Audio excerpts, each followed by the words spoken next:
Salut à toi, ça fait un bail hein, tant de temps que je sais même plus quel est le numéro de la chronique d'aujourd'hui. Tant pis, on a qu'à dire chronique d'aujourd'hui où je vais tenter de t'expliquer pourquoi il n'y a pas eu de chronique depuis... C'est parti!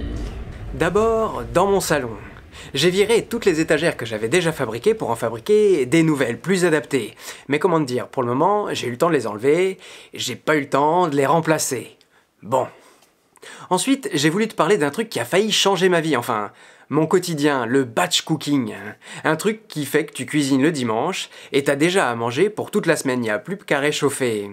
Plus de questions à te poser, les listes des courses c'est déjà fait, t'as plus qu'à cuisiner et à en profiter le reste de la semaine. Sauf que pour préparer les repas de toute une semaine, il faut y consacrer un paquet de temps. Et je te le donne Émile, du temps en ce moment, j'en ai pas. Voilà. Et puis j'ai fait la review, enfin j'ai préparé la review d'une trottinette électrique. Elle avait des défauts, alors j'en ai parlé à son distributeur en France, il m'a dit de mettre la vidéo de côté parce qu'il allait les régler. C'est bien, mais du coup, en attendant, la vidéo a été annulée. Et puis j'ai un ami qui vient d'avoir un fils, youpi, félicitations à lui. Pour le rencontrer, je devais aller à Londres, là où ils habitent. La chronique était toute trouvée. La roue électrique au royaume britannique.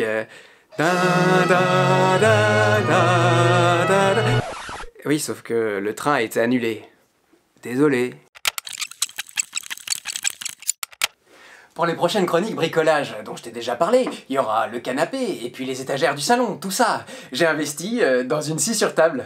Waouh, le pied, alors j'avais préparé une chronique déballage, comme certains font, mais... Quel intérêt de me voir la déballer? Non, le mieux, c'est de s'abonner pour que plus tard tu me vois m'en servir, non? Du coup, chronique ajourée. Ça coupe, hein? On va bien s'amuser. Et puis, puisqu'on en est au bricolage, on aurait pu faire une petite chronique sur des cadeaux sympas, faciles à fabriquer, à offrir, qui font toujours plaisir. Sauf que, pour faire ça, encore une fois, il faut du temps. Et du temps, en ce moment, j'en ai pas, parce qu'en ce moment, je sais pas si t'as entendu parler, il y a aussi la grève.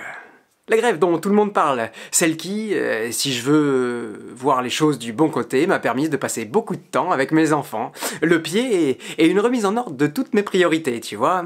Oui, parce que t'as beau avoir les meilleures idées ou les meilleures envies du monde, quand tu t'occupes de tes enfants, impossible de combiner. T'es focalisé, t'es concentré sur un seul sujet. Le plus important, selon moi. Ça, les avis peuvent varier. Pourtant, la grève, au-delà des tenants et des aboutissants dont on aurait pu parler, ça aurait pu faire un beau sujet, parce qu'en l'occurrence, on a un bel aperçu, dans Paris en tout cas, de ce que ce serait cette ville sans métro. Une joyeuse anarchie. Parfois, on a l'impression d'être à une rando à vélo. Il y en a partout. Les rues sont pleines de vélos, et de voitures aussi. Mais bon, les voitures, elles avancent pas, et puis elles prennent plus de place. Enfin, il y a nous, les EDPM, on se faufile où on peut... On dérange personne. Ouais, enfin, en tout cas, l'anarchie, tout le monde est super énervé. Les voitures parce qu'elles sont bloquées, les scooters aussi, du coup, ils foncent sur les pistes cyclables, et à leur tour, les vélos sont énervés. Cela dit, eux, j'ai l'impression qu'ils sont comme consigne de jamais s'arrêter. Comme si, s'ils le faisaient, ils pourraient jamais plus redémarrer. Et puis du coup, les pistes cyclables étant bondées, c'est sur les trottoirs que vont les trottinettes, mettant les piétons en danger. Le bordel, je te dis. Et d'ailleurs... On voit bien que si de près ou de loin, les autorités voulaient diviser pour mieux régner, ben, ce serait un vrai succès. Tout le monde s'en prend à tout le monde, les grévistes aux non-grévistes, les vélos aux motos, les motos aux autos. Alors moi, la seule chose que je peux te dire, c'est de respirer. Alors, pas trop fort quand t'es au milieu de la ville, parce que quand même c'est un peu pollué, mais en tout cas, d'essayer de se calmer, essayer de relativiser et de comprendre les autres avant de les juger. Mollo, quoi. Et puis c'est quand même la fin d'année. Je sais, on veut tous faire des gâteaux, on veut tous se déplacer, on veut... Et bon, ben, tu vois, moi je reste à la maison avec mes enfants, ou alors je marche, je pousse la poussette et c'est parfait. En tout cas, j'essaye de prendre les choses du bon côté. Quand elles s'imposent à toi, de toute façon, les choses, t'as pas le choix. Soit tu grognes, soit t'en prends ton parti et puis tu restes gai. C'est pas ça qui peut te déstabiliser. Et puis avant tout ça, il y avait eu Coppa qui était passé par là. Tu sais, on en avait parlé un tout petit peu, suffisamment pour se dire qu'en s'y intéressant de plus près, on en apprendrait beaucoup sur qui était YouTube.